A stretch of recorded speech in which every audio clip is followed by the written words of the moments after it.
Connor, why don't you walk us through that match, introduce a little bit, and tell us the background of that? It was the Doc Buchanan tournament up at Clovis High School in Fresno, one of the top tournaments in the nation, right up there with like Ironman, Super 32, these kind of things like that. And I had the 123 final between Rockland Zinkin and Cameron Sans from Del Barton. Rockland Zinkin is from Buchanan, so he's in his home city. One might even say, kind of like a home gym with how many Buchanan people were there, even though it was at Clovis. Yeah, and he's going against the New Jersey kid from Del Barton. Tough match. And so right off the whistle, I think Rockland hits high C knee pull, and then Cameron tries to hit this go behind, and then Rockland dives in for a leg, and we got Scramble City. And as they're scrambling, Rockland does cover the hip, and he gets hip to hip, but the Del Barton kid has his hand on the inside leg. So I don't think there's control when that first hand hits, and then that hand comes out, and then both hands hit. And that's when I think maybe I probably should have called it differently. But as that scramble turns out, the Del Barton kids ends on top.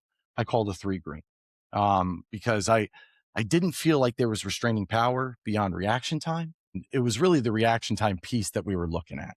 At first, there wasn't reaction, or there wasn't the control on that first touch. But on that second touch, as I go back and I have the luxury of watching video, I think I might have called that differently. But in the moment, I didn't think that the restraining power beyond reaction time had been met. Okay. So as green ends on top, I called the 3 green. Then coach from Buchanan, Terapelli, starts bringing me to the table, and I speak to him at the table. He's, hey, can you check with your AR on that? And so, yeah, went and checked with my assistant. Hey, what do you got there? You got a takedown with that hand touch? And we talked about it. We thought it was really close, probably could have gone either way, but neither one of us were really convinced that we were going to overturn that call. So we went with it. And, now that I watch it again on video, I think that second hand touch with the weight bearing on the hands, I think that's beyond reaction time. That's interesting that you brought up control and reaction time Yeah. are obviously factors in it.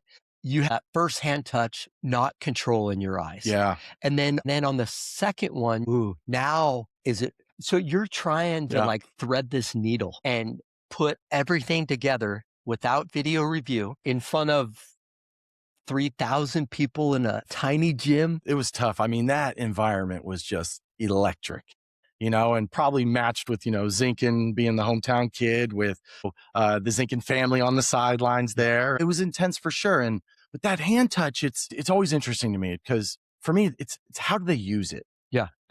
If they use it to push back up and now we're fighting hands, I think you've used that to establish control. But, if he drops that hands to hit a Granby, I don't think that hand touch equates control because, he's using that hand touch to initiate another move.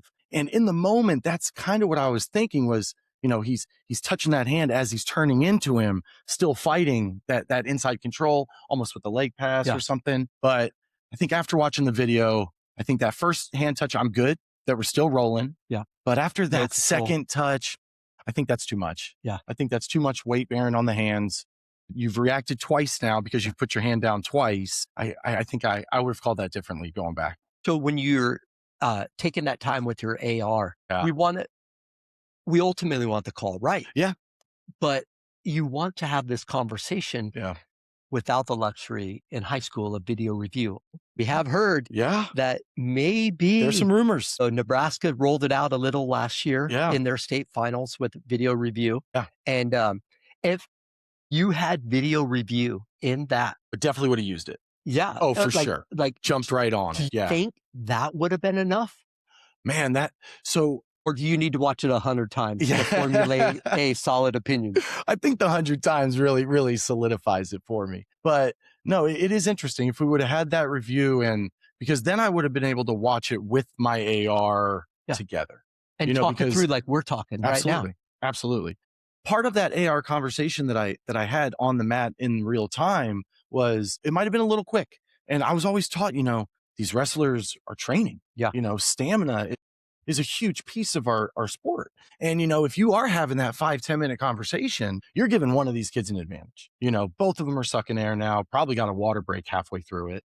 And I want to eliminate that as fast as possible. Yeah. So kind of like what you were saying is you want to make that conversation with the the coach at the table short and sweet, a one sentence. I kind of have a similar thought process when I want to talk to my AI. I want to get the answer right Yeah. before I move on. So there's that delicate balance between how much do you talk about it versus, hey, we got to get back to wrestling. Yeah. You know? And I think as a newer ref, you know, I'm only eight years in now. I've done the state tournament twice. I think that's a balance I'm still looking to reach is, you know, how much do I talk to my AR versus how fast do I want to get back to the wrestling? Yeah. Yeah. Cool. You know? Well, hey, thanks Yeah. for talking us through that Yeah. and appreciate it. Maybe you guys in the comments can let us know whether you agree, don't agree, put it down below. Yeah. Take down Rockland, take down Cameron. You got it.